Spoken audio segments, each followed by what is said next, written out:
Ky program, që në fakt dhe njëherë, moton më kryesore ka kombinërinë e tij.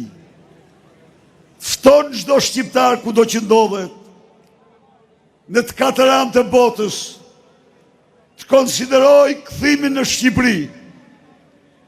5 vite pa taksa, kredit buta,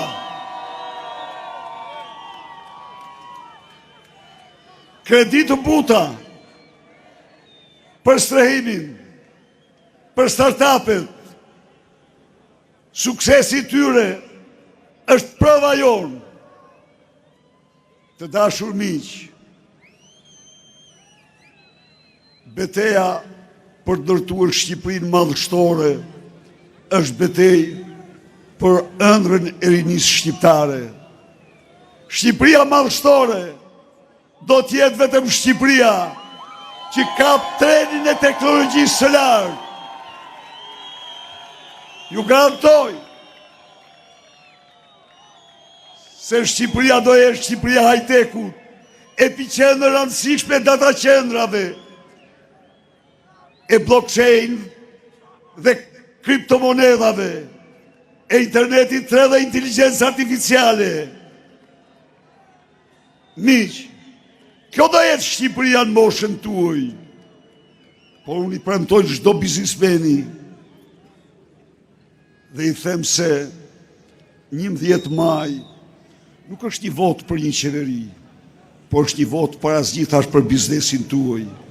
Sepse nëse ti gjatë këtyre viteve me përpjekje të jashtëzakonshme ke mbijetuar dhe ke shpëtuar falimentimit, pas 11 maj, hapësirat e lirisë për ty do të jenë krejtësisht tjera.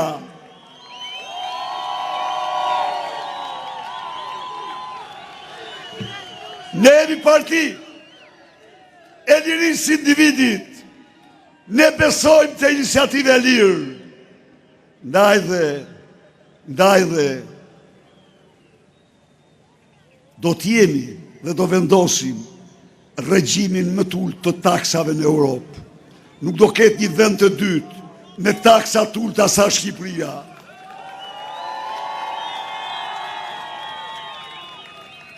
Ronald Reagan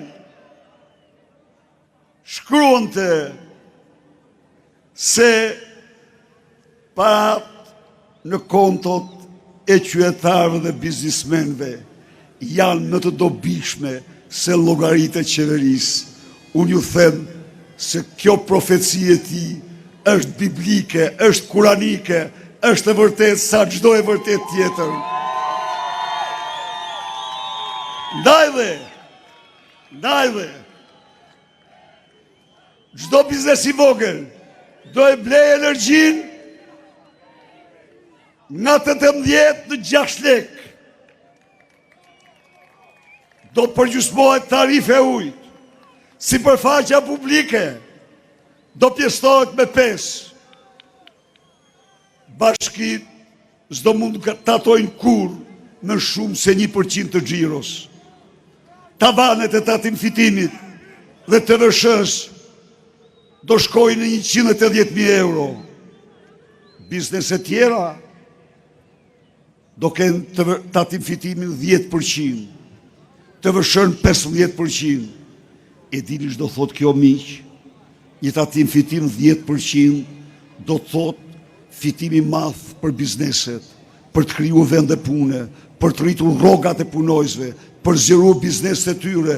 Do thot mirëqenje në përhapje.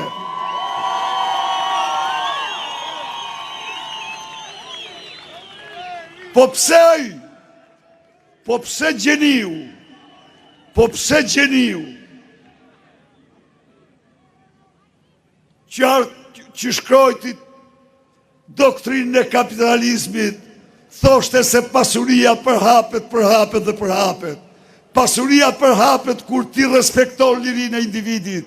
Pasuria përhapet kur ti krijon hapësirë për individin dhe biznesin e tij.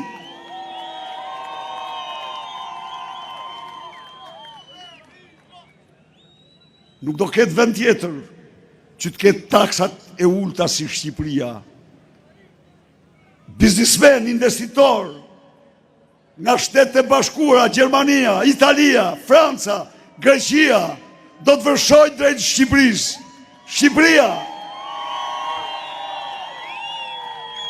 Shqipëria do t'jetë vendit më tërheqës. 4 zona industriale, 4 zonat ekonomike të lira do krijojmë. Made in Albania, krenari kombëtare.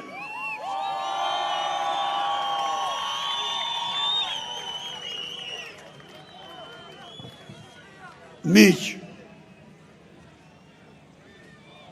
fermerë shqiptarë të përçmuar dhe diskriminuar,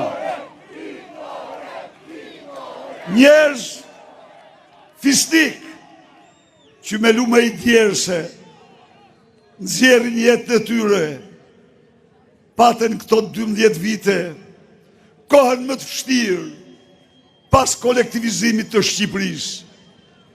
Ballkani i hapur ishte një akt armiqësor ndaj fermerëve shqiptar. Argati Vučićit hapi doganat, dyrt, për mallat që vinin nga Rusia, nga gjithë hapësirat tjera, dhe fermerët u përballen në një pabarazi ekstreme.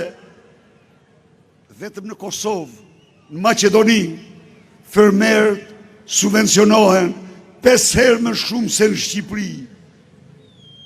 Të dashur fermerë dhe fermere, me 11 maj, votoni, se votoni në radhë parë për djersën tuaj, votoni për mundin tuaj, votoni për fermën tuaj, votoni për mirëqenjen tuaj, sepse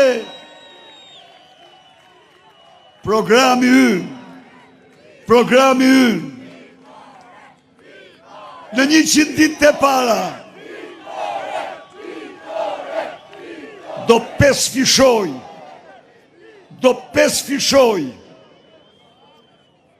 subvencionin për çdo fidan të mbjell, për çdo kokë bagtit mashtruar, për çdo njësi prodhimi.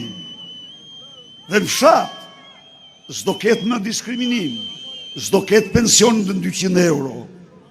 Ndaj dhe mblidhuni, të votoni të gjithë, votoni ndryshimin, është vot për suksesin tuaj.